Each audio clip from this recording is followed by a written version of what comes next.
নমস্কার ফ্রেন্ডস, আজকে আমি আপনাদেরকে দেখাবো এই গিটার রিপেয়ার করার যে ক্লাম্প সেটা আমি নিজে তৈরি করছি। এগুলো হচ্ছে এসিপি সিট, বা আপনি কাঠও নিতে পারেন, পাতলা কাঠও নিতে পারেন। এটাকে আমি সমানভাবে এইভাবে মেপে নিলাম। মেপে নেওয়ার পর এটা হচ্ছে কাটার, এটা দিয়ে আমি কেটে নিলাম। কাটার পরে এটাকে আমি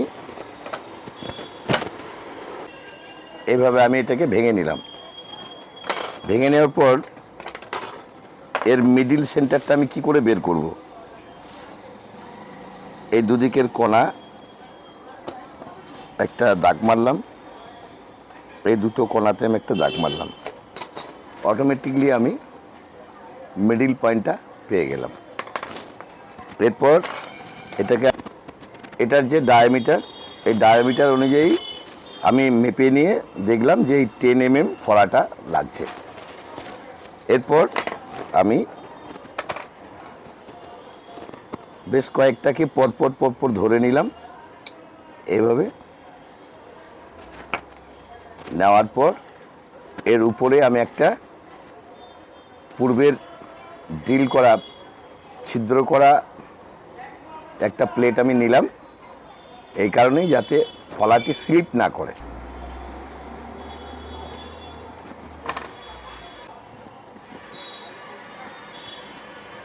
এইভাবে এটাকে প্রেসার দিয়ে ধরলাম। এরপর আমি ড্রিল দিয়ে এটাকে ফুটো করছি।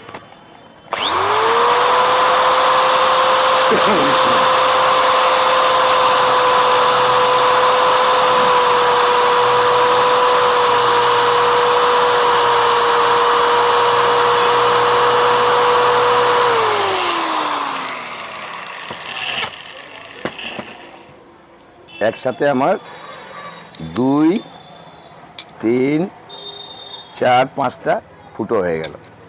এরপর এটাকে আমি, এটা পূর্বেই আমি ভেঙে নিয়েছি, এটাকে আমি খুললাম। এটাকে বলা হয় হুইল নাট, এটা হুইল নাট।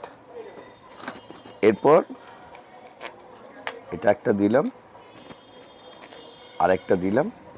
এরপর এই হুইল নাটটা আমি এভাবে লাগিয়ে দিলাম। এই হুইল নাটটা লাগাতে খুবই সুবিধাজনক, কারণ এইভাবে ধরে টাইট করা হয়। এর জন্য কোনো রেঞ্জ বা কিছু দরকার হয় না। এরপর এটা এইভাবে তৈরি হয়ে গেল।